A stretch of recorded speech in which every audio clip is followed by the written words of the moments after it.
और मानव शरीर प्राप्त जिन प्राणियों को परमात्मा पाने की लगन लगी है, तड़फ है,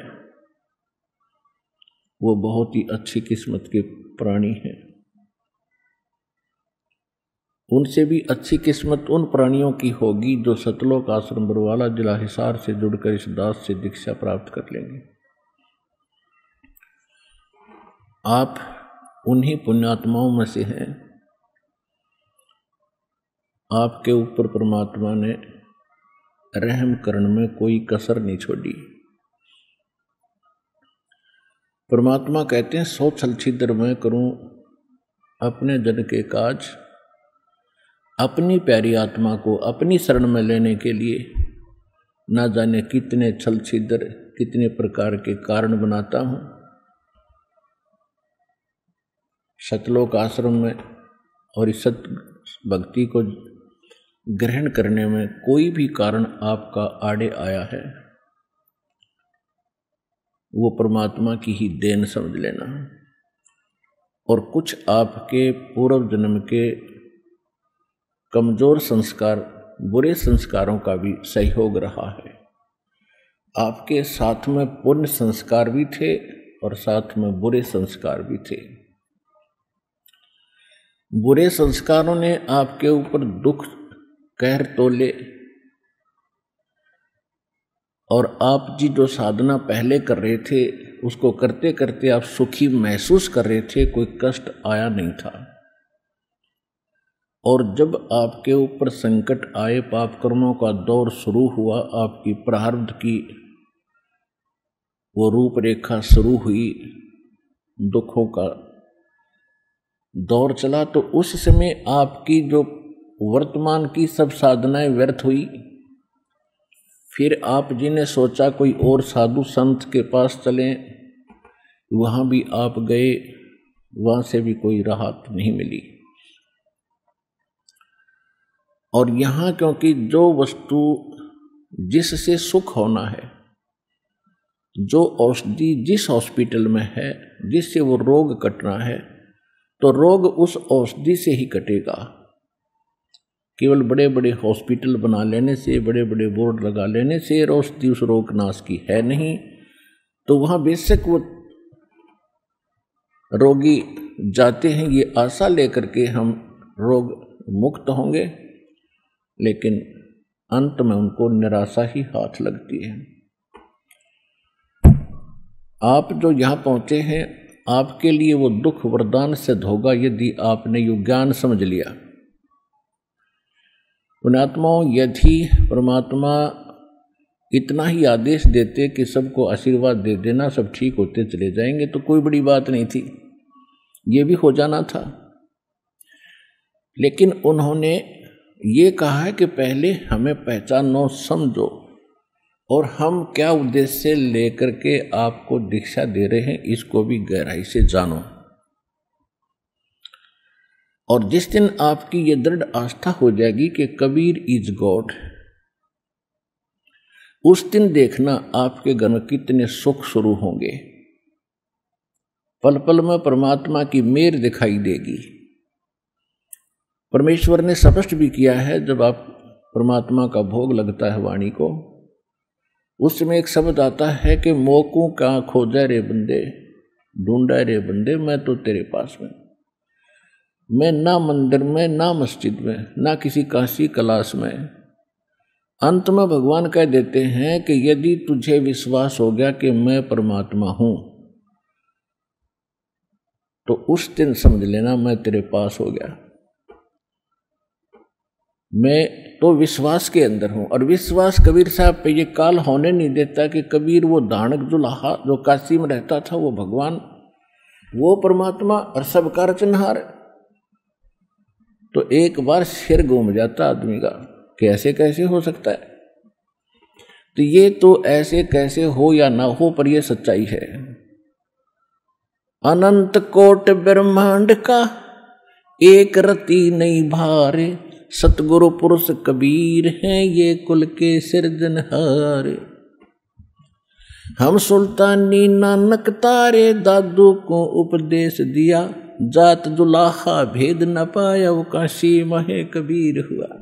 तो ये कि कबीर परमात्मा है और आपको कद विश्वास होगा उसके लिए प्रयत्नशील है। इतने प्रमाण दे रखे आपको।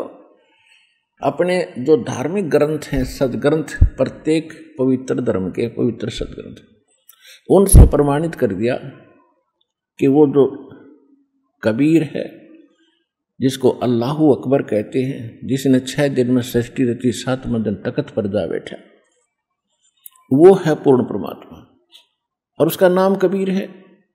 ये हमारे सदग्रंथों ने, वेदों ने प्रमाणित कर दिया, वेदों ने भी प्रमाणित कर दिया, पवित्र वेदों ने, पवित्र बाइबल ने, पवित्र कुरान शरीफ ने और पवित्र उन महापुरुषों की अमृतवाणी ने, जिनको परमात्मा मिले, जिन्होंने भगवान को देखा, उस धानक रूप में देखा और सतलोक में अनंत कोट ब्रह्मांड के संचालक के रूप में देखा।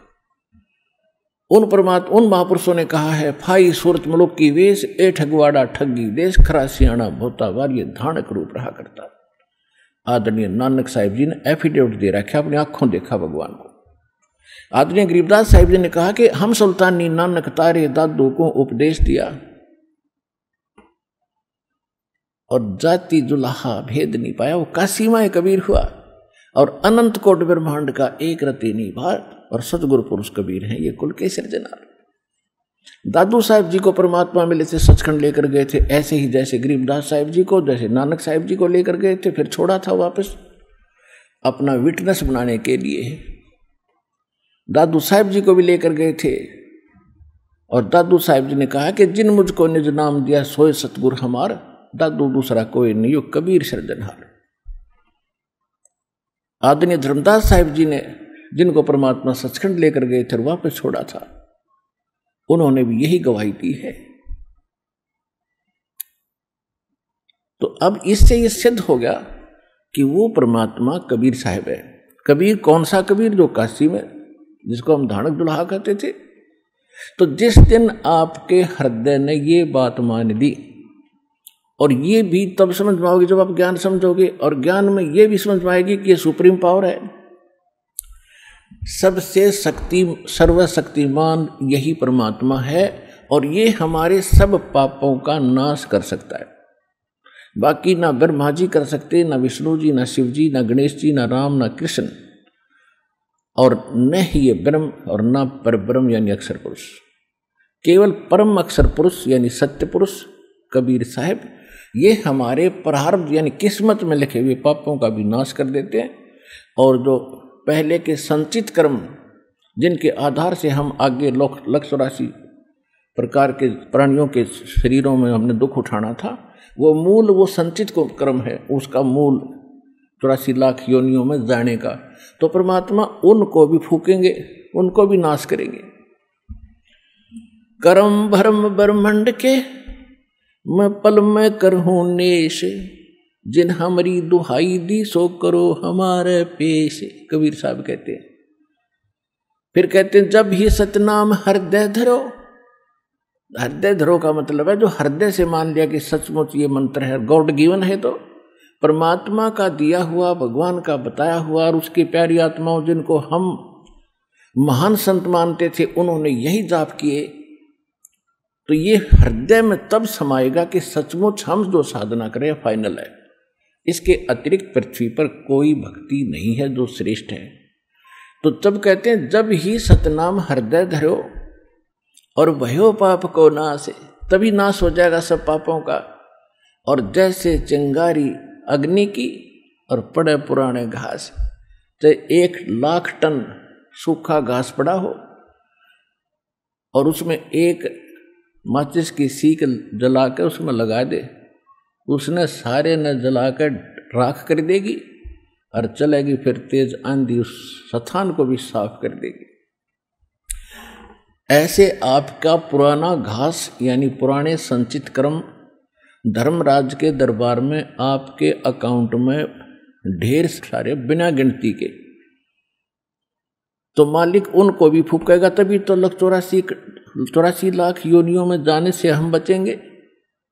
और आने वाले जीवन, इस जीवन में जो दुख हमारे कर्म के होंगे, पिछले संस्कार हैं ये, पिछले संस्कार से आज सुखी है, जिस नकली सुख को हम सुख मानते हैं, और पिछले संस्कारों से, पापों से हम दुखी।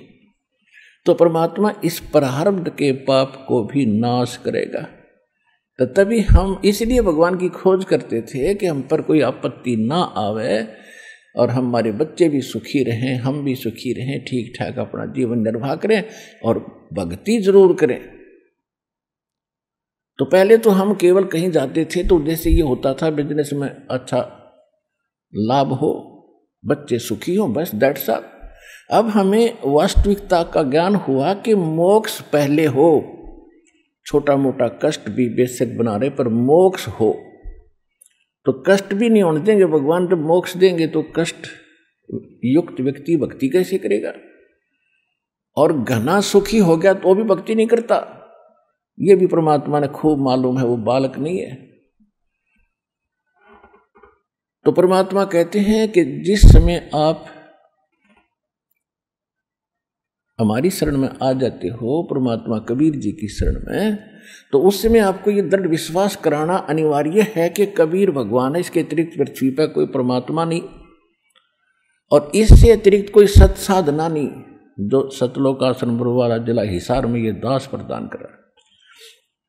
तो उस दिन आपका हाथ पकड़ लिया भगवान ने, और समर्थ जिसका साथ देता है वो छोड़ता नहीं फिर।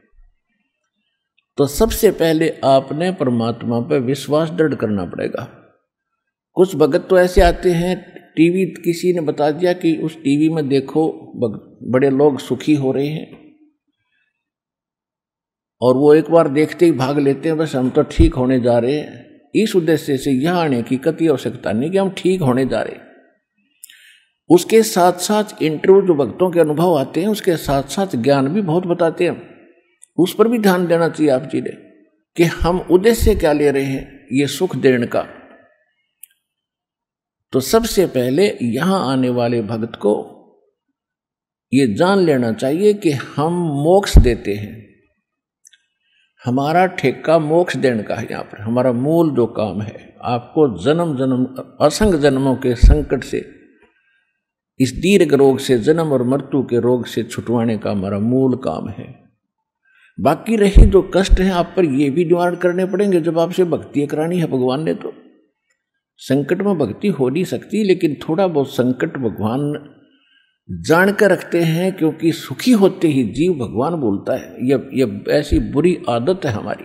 आप सुन रहे थे जगत गुरु तत्वदर्शी संत रामपाल जी महाराज जी के मंगल प्रवचन। अधिक जानकारी के लिए विजिट कीजिए हमारी वेबसाइट www.jagatgururampalji.org। संत रामपाल जी महाराज जी के शुभ आशीर्वाद से पूरे विश्व भर में 500 से भी ज्यादा नाम दीक्षा केंद्र हैं, जिन पर संत रामपाल जी महाराज जी द्वारा ऑनलाइन निःशुल्क नाम दीक्षा दी जा रही है। अपने नजदीकी नाम दीक्षा केंद्र का पता करने के लिए संपर्क करें 8222880541।